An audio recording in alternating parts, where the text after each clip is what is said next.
बहुत ही बहादुरी के साथ में ये बताया जा रहा है कि उस बंदे के द्वारा कि भाई मैंने वो कत्ल किया है और अभी ये मरेगा, अभी ये मरेगा।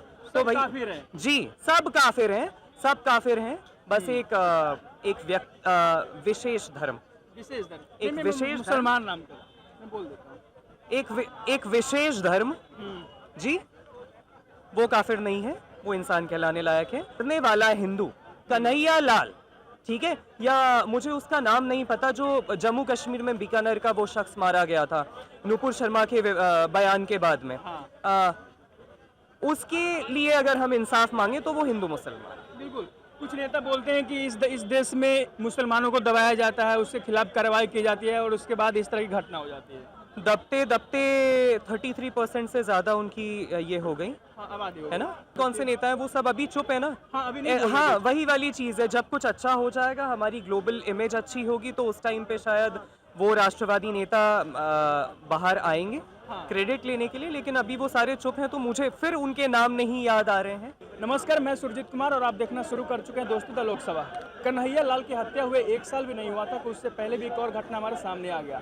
जिस तरीके से सिख ईसाई आपस में भाई भाई वाले नारा देते हैं, सिर्फ नारा है या कुछ सच्चाई भी है। उससे एक मुजाहरा पेश किया एक मुसलमान लड़के ने एक बस ड्राइवर का गला रद्द करके, उसके बाद बाकायदा वीडियो बनाता है और कहता है कि जो हमारे इस्लाम के बारे में इस तरह की बातें करेगा उसका यही हश्र होगा। खैर, उसका तो इनकाउंटर में पुलिस ने गिरफ्तार कर लिया है, कार्रवाई हो रही है, लेकिन जनता से राय लेंगे कि आखिर जो गंगा जमुनी तहजीब वाली बात करते हैं, हिंदू मुस्लिम एकता वाली बात करते हैं, उनको क्या जवाब दिया जाए। क्या इसी तरीके से गंगा जमुनी तहजीब और हिंदू मुस्लिम भाईचारे की बात करते आ रहे हैं और भाई कौन और चारा कौन वाली बात सामने लाते हैं। तो पूछते हैं जनता से और राय लेते हैं कि आखिर उन पर क्या राय है।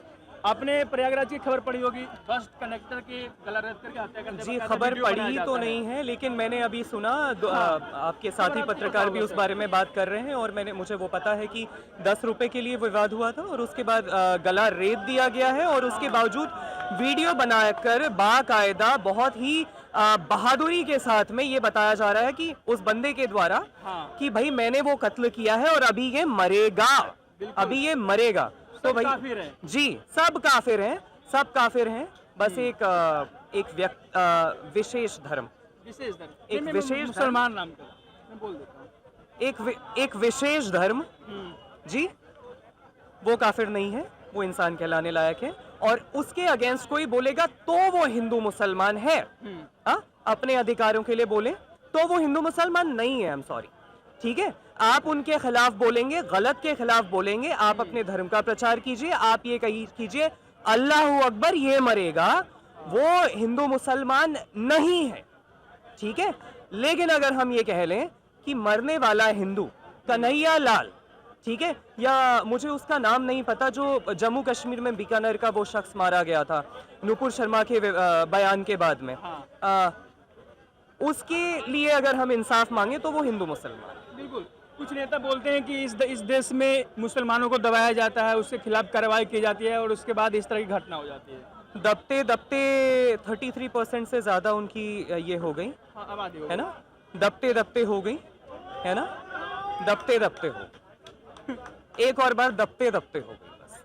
बस मेरे पास ना शब्द कम पड़ रहे हैं, आई एम सो सॉरी, ठीक है। पत्रकार कैमरा के सामने ये बात कहनी पड़ रही है, लेकिन अब ना इतना वो बहस इस मुद्दे पर हम कर चुके हैं कि भाई सारे शब्द बांट दिए, अब खत्म हो गए लिटरली। कहें क्या, कहें क्या। बस एक ये सवाल ही उठा सकते हैं किस दिन खत्म होगा ये रात। जो बात करते हैं कि हम एकजुट हैं, वो नेता कौन से हैं और इस तरह उनको घटनाएं दिखाई नहीं देता क्या?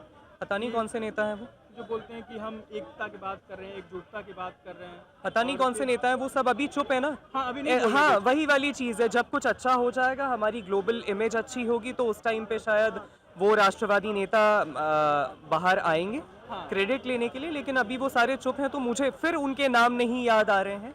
विद ऑल ड्यू, मुझे लगता है कि बहुत ज्यादा हिंदू मुसलमान एक बार को ये चीज हो गई है। अब आप विकास की ही बात कर रहे हैं ना, तो देखिए विकास के केस में ना मैं बताऊं, मोदी सरकार, आज सच मोदी सरकार की बात हो रही है ना, बहुत बड़ा रिस्क लिया उन्होंने, बहुत बड़ा रिस्क लिया है। मोदी सरकार ने ये कहा आत्मनिर्भर बनिए, एंटरप्रेन्योर बनिए, और मुझे बताइए नौकरी में ज्यादा सुख मिलता है या फिर एक बार आप अपना कोई भी स्टार्टअप एस्टैब्लिश कर लेते हैं? जो वादा किया वो निभाना पड़ेगा, मोदी जी वादा किए निभाए नहीं। उसके अलावा भी बहुत सारे काम किए ना उनने। अब 15 लाख वाला एक जुल्मा बहुत हो गया, जुमला माफ कीजिएगा, जुमला बहुत हो गया कि अब हम लोगों ने वो कर लिया, वो नहीं आए।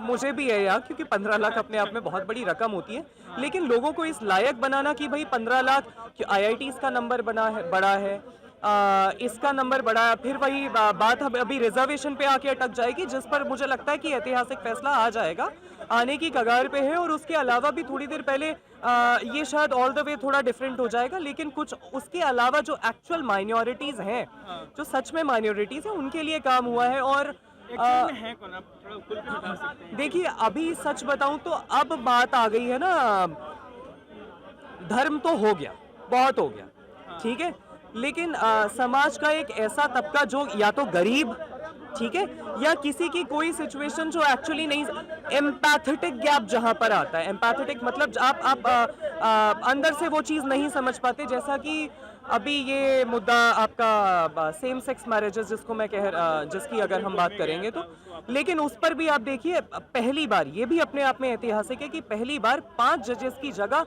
अब 7 जजेस का पैनल बैठेगा, ठीक है, और वो भी एक ऐसे मुद्दे के लिए जो शायद मानसिक रूप से बीमार हैं हमारे लिए, या जिन्हें तो होना ही नहीं चाहिए, ठीक है। अब आप देखिए, एक तरह से उन लोगों ने एक बहुत बड़ा ये दे दिया है, एक क्लू दे दिया है कि भाई, क्योंकि पहली बार 7 जजेस का पैनल बैठ रहा है ऐसे स्टूपिड डिस्कशन को लेकर के, तो भाई विकास तो हर तरह से हो।